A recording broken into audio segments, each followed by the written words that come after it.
할렐루야. 교회됨 하늘을 연동하는 통로. 2015년도 하나님께서 우리 은혜마을교회 공동체에 허락하신 비전입니다. 오늘 그 비전을 잠시 말씀을 통하여 함께 나누고자 합니다. 우리가 발붙여 사는 이곳은 땅입니다. 그런데 이 땅에는 속성이 있어요. 바로 흑암이라는 속성입니다. 아담과 하와가 선악과를 따먹는 순간에 땅이 저주를 받았습니다.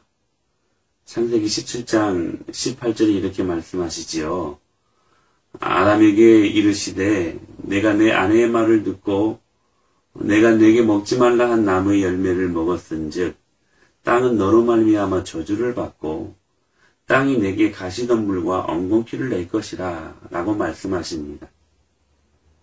죄로 말미암아 하나님이 허락하신 아름다운 땅은 순간 죄로 오염되어서 아무리 갈고 닦아도 그 땅에서는 제대로 된 열매를 낼 수 없다. 그곳 가운데서는 가시덤불과 엉겅퀴만 날 뿐이다 라고 말씀하고 계십니다. 결국 그 땅은 흑암이라는 것이죠.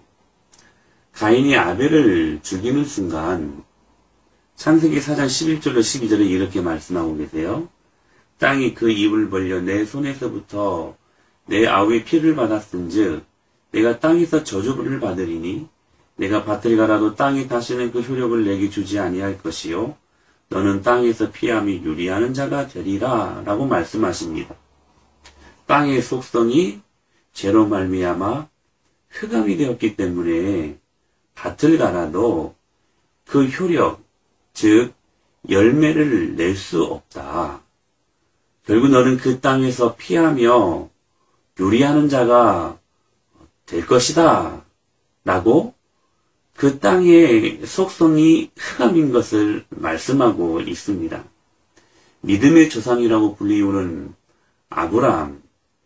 아브라함이 사는 동안에도 그 땅에 기근이 임합니다. 창세기 12장 10절에 그 땅에 기근이 들었으므로 아브라함이 애굽에 거류하려고 그리로 내려갔으니 이는 그 땅에 기근이 심하였음이라. 믿음의 조상 아브라함이 부름받고 첫 번째로 경험한 것이 약속의 땅에 기근이 임했다는 사실입니다. 아브라함의 아들 이삭 역시 그가 사는 동안에도 똑같은 그 땅의 기근을 경험합니다. 창세기 26장 1절에 보면 아브라함 때 첫 흉년이 들었더니 그 땅에 또 흉년이 들었다. 100세에 낳은 아브라함의 아들 이삭에게도 똑같은 흉년이 임했다고 말씀하고 계십니다. 출애굽기를 보게 되면 그들이 이집트를 빠져나와 40년 동안 광야에서 헤매이지 않았습니까? 그곳은 정말 흑암이었습니다. 여러분, 광야가 어떤 곳입니까?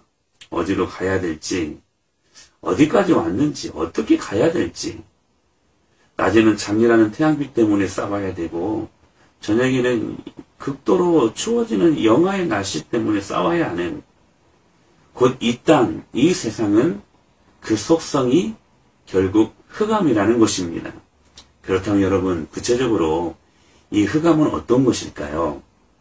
사사기 21장 25절에 이 흑암에 대해서 너무나도 정확하게 말씀해주고 계십니다. 그때에 이스라엘의 왕이 없으므로 사람이 각기 자기의 소견에 오른 대로 행하였더라. 흑암이 어떤 것입니까? 자기 소견에 오른 대로 생각하고 판단하고 그래서 결정하는 것. 그러니까 모든 삶의 중심에 누가 있는 거예요? 내가 있는 것입니다. 그래서 내가 판단하고 내가 고집하고 내가 생각하고 내가 모든 삶을 결정짓는 곳, 바로 그곳이 흑암이라는 곳이라는 겁니다. 즉 흑암은 그러므로 물리적인 공간을 의미하는 게 아니에요. 장소와 공간의 의미가 아니라 오늘도 하나님 말씀보다 내 생각이 앞선다면 바로 그곳이 흑암이라는 곳입니다. 흑암 인생을 살았던 대표적인 인물이 사울이 아닙니까? 전쟁에 나갈 상황에서 제사를 드려야 되는데 이 제사를 집례해야 될 사무엘 선지자는 오지 않지. 그 전쟁 때문에 두려워서 백성들은 흩어지고 있지. 해서 왕으로서는 아니 되는, 결코 해서는 아니 되는 일, 즉 제사를 직접 집례해버리는 치명적인 실수를 범하게 됩니다. 이윽고 사무엘 선지자가 와서 사울을 꾸짖자 사울이 어떻게 변명합니까? 사무엘상 13장 12절에 내가 여호와께 은혜를 간구하지 못하였다 하고 부득이하여 번제를 드렸나이다 라고 말씀하고 있습니다. 부득이하여 어쩔 수 없이 하나님 말씀보다 자신의 생각이 더 앞섰다는 사실이에요. 그래서 자신의 생각으로 생각하고 그리고 판단하고 그리고 결정해버린 것입니다. 바로 그곳은 흑암이라는 것이죠. 이후에 아말렉과의 전쟁이 있어도 모든 것을 다 진멸하라고 하나님께서 말씀하셨음에도 불구하고 늘 언제나 그랬듯이 사울은 자신의 생각이 앞서갑니다. 그래서 좋은 것들을, 살찐 것들, 눈에 좋아 보이는 것들은 죽이지 않고 가지고 오지 않습니까? 그 후로 사울의 인생은 그야말로 흑암 인생을 살게 되어집니다. 결국 그의 말로가 어떠했습니까? 자살하는 비참한 결론이 되지 않았습니까? 그러므로 여러분 이 땅에 우리가 소망을 두면 반드시 죽습니다. 반드시 죽어요. 지난주에 우리가 롯을 보지 않았습니까? 우선 당장 눈에 보이는 것, 그래서 살기 좋은 것처럼 자기가 생각하고 판단하고 결정하여 소돔 땅을 선택하여 결국 비참한 최후를 이 롯이 맞이하지 않습니까? 그러나 여러분, 우리가 이 땅에 발붙여 살고 있는 우리들의 실존이 있지만 동시에 우리에게는 하늘도 있다는 사실들을 기억하셨으면 좋겠습니다. 이 하늘에도 속성이 있어요. 이 하늘나라의 속성은 바로 영광입니다. 워낙 아담이 죄짓기 전에는 하늘의 모든 영광이 그들의 것이었습니다. 창세기 1장 28절에 이렇게 말씀하고 계시죠. 하나님이 그들에게 복을 주시며 하나님이 그들에게 이르시되 생육하고 번성하여 땅이 충만하라. 땅을 정복하라. 바다의 물고기와 하늘의 새와 땅에 움직이는 모든 생물을 다스리라. 영광을 그들이 경험했습니다. 이스라엘 백성들이 40년 동안 광야를 경험하지 않습니까? 이전의 말씀에 보면 그 광야는 어떤 곳이라고요? 흑암이 임하는 땅이었습니다. 그런데요, 동시에 흑암이 임하는 땅이었지만 하늘의 영광도 그들이 경험하게 됩니다. 40년 동안 하늘의 불기둥과 구름기둥, 40년 동안 단 하루도 어김없이 제공된 하늘의 만나와 메추라기, 공급하시는 반석의 물, 닳지 않는 옷과 신발, 그 모든 것들은 비록 그들이 땅에 발붙여 살고 있었지만 흑암 가운데 있었지만 그들은 동시에 하늘나라로부터 제공된 영광을 경험하며 살 수 있었다는 사실입니다. 그래서 신명기 28장 12절에 이렇게 말씀하고 계세요. 여호와께서 너를 위하여 하늘의 아름다운 보고, 이 보고는 보화 창고를 말하는 건데 우리에게 할당된 복이 있는 창고입니다. 그 보고를 여시사 내 땅에 때를 따라 비를 내리시고 내 손으로 하는 모든 일에 복을 주시리니 내가 많은 민족에게 꾸어줄지라도 너는 꾸이지 아니할 것이다 라고 말씀하고 계십니다. 자, 여러분들이 이 복을 받아 누리기를 축복합니다. 하나님의 아름다운 보고가 우리가 사는 땅의 때를 따라, 그러니까 필요할 때마다 저절로 내리는 것. 여러분, 우리가 살면서 정말 이 일이 중요한 일이 아닙니까? 쥐어 짜며 바둥바둥 사는데도 여러분, 우리가 여러 제껴야 되는 수많은 문제들이 있지 않습니까? 그런데 그냥 그 모든 일들이 저절로 열린다는 거예요. 때를 따라 주님이 알아서 우리들에게 앞길을 열어주신다는 사실이에요. 이게 얼마나 귀한 축복인지. 그런데 신약성경에 이 영광이 실제로 임합니다. 이것을 신약성경 에베소서 1장 3절에서는 이렇게 코멘트하고 있어요. 하늘에 속한 모든 신령한 복이다. 여러분, 하늘에 속한 모든 신령한 복이 누구로 귀결됩니까? 예수 그리스도십니다. 그러므로 예수 그리스도께서는 우리가 필요할 때마다 실체로 나타나셔서 우리의 부족을 채우시고 우리의 연약함을 강력함으로 바꾸시고 우리의 모든 어리석음을 지혜롭게 바꾸시는 복의 근원 되시는 실체가 되시는 분이 예수 그리스도시라고 성경은 말씀하고 있습니다. 더 구체적으로 말씀드리면 예수 그리스도의 그 예정과 선택, 십자가의 구속과 즉 죄사함, 성령님의 인치심과 그리고 보증하심, 이게 신학적인 관점에서 구약의 모든 복을 바라본 요점입니다. 요약입니다. 그러므로 여러분, 신약 성경에서 말씀하는 실제로 나타나신 그 예수 그리스도로 말미암아 우리에게 임하는 복은 결코 관념적이지 않습니다. 결코 여러분 사변적인 복이 아닙니다. 무슨 고상한 철학적인 복이 아니란 말입니다. 그 복은 실제로 나타나셨습니다. 리얼리티입니다. 현실입니다. 그 복이 실상이 되었다는 거예요. 그래서 바울사도는 로마서 8장 32절에 이렇게 말씀하고 있어요. 자기 아들을 아끼지 아니하시고 우리 모든 사람을 위하여 내주신 이가 어찌 그 아들과 함께 모든 것, 그러니까 하늘의 모든 신령한 것들, 이것들을 우리에게 주시지 아니하시겠느냐라고 말씀하시는 것입니다. 호세아 2장 21절에 아주 기가 막힌 말씀이 있죠.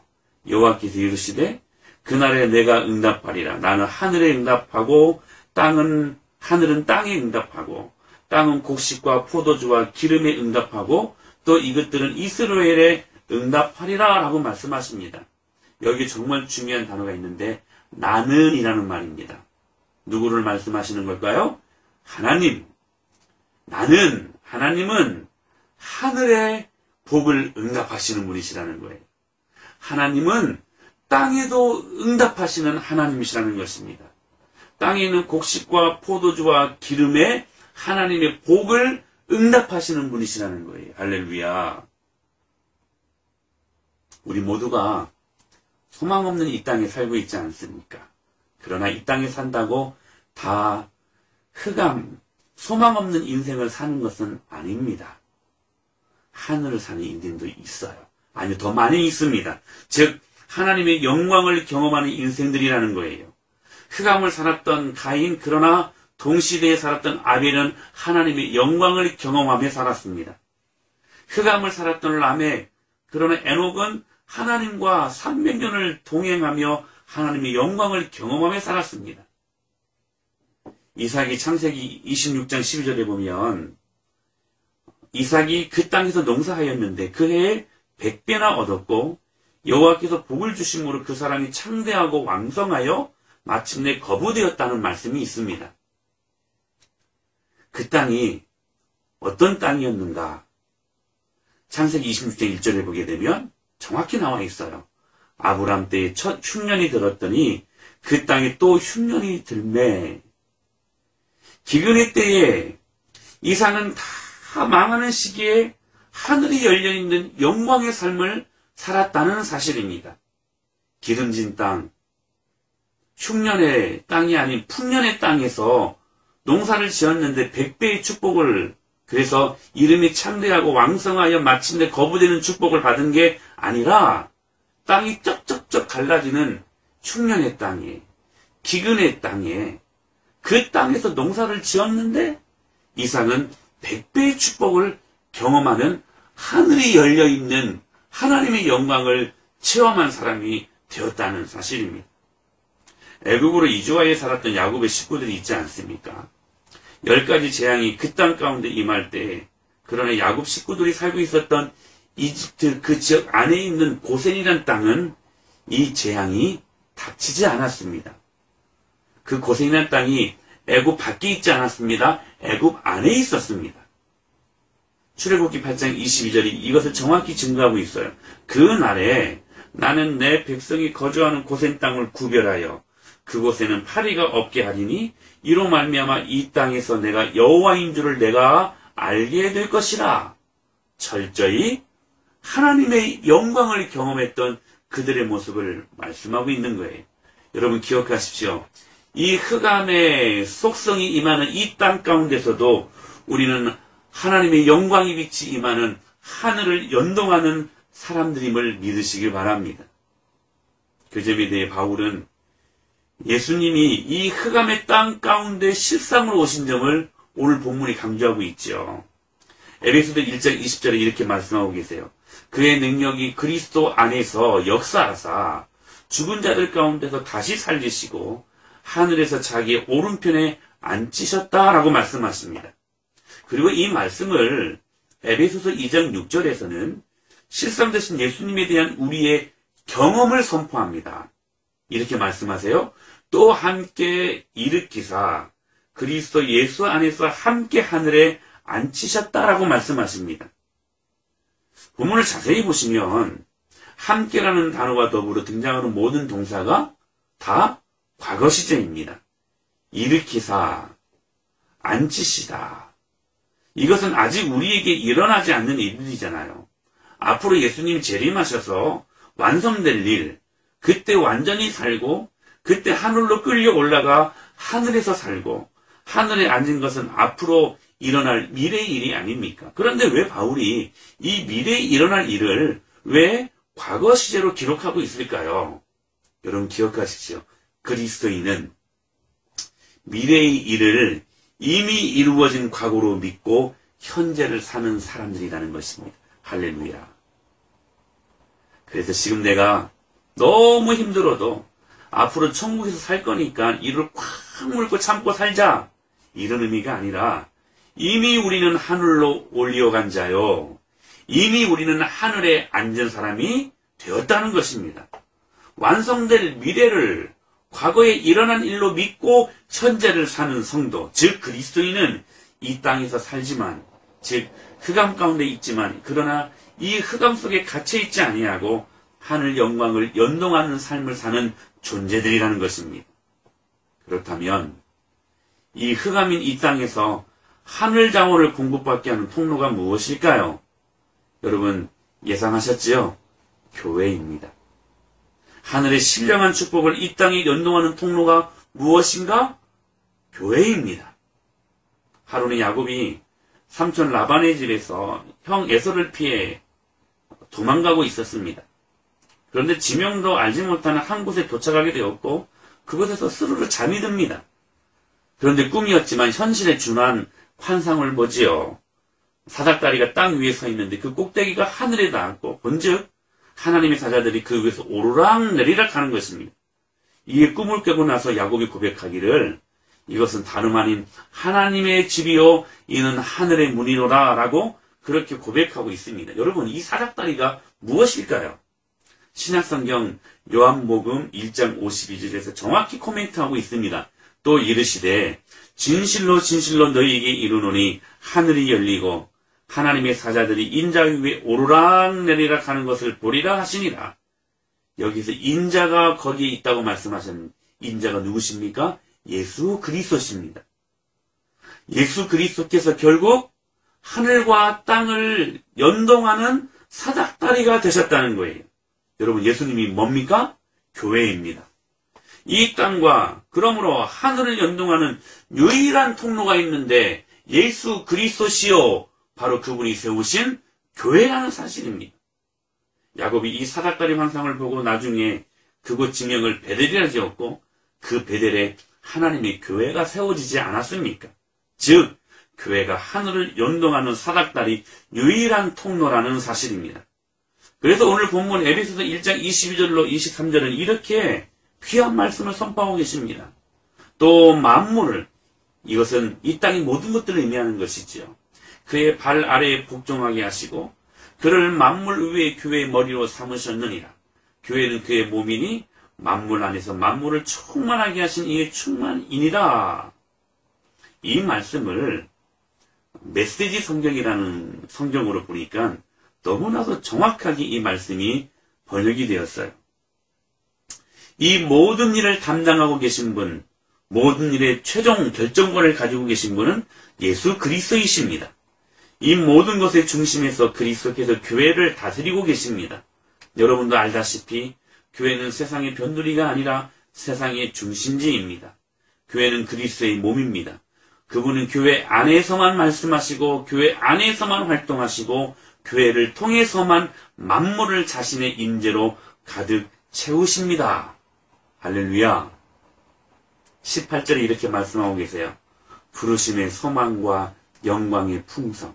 19절에 힘의 위력과 능력의 크신 힘이 어디에서 나오는가? 교회라고 말씀하고 있습니다. 그러므로 여러분, 은혜마을교회 안에는 부르심의 소망이 있고 영광의 풍성이 있고 힘의 위력과 힘의 능력의 크심이 있다는 사실들을 믿으시길 바랍니다. 그러므로 은혜마을교회를 결코 여러분 스스로가 우습게 보아서는 안 됩니다. 이는 다른 말이 아니라 오늘 여러분들에게 직분을 임명할 텐데 그 직분 결코 소홀히 해서는 안 된다는 말씀인 것입니다. 그러므로 오늘 주님께서는 우리 교회를 통해 이 흥덕마을에 막힌 하늘을 열게 하시는 통로로 심어주셨음을 믿으시길 바랍니다. 그러므로 여러분, 참 중요한 것이 있는데 우리가 교회에 나오는 것보다 더 중요한 게 있습니다.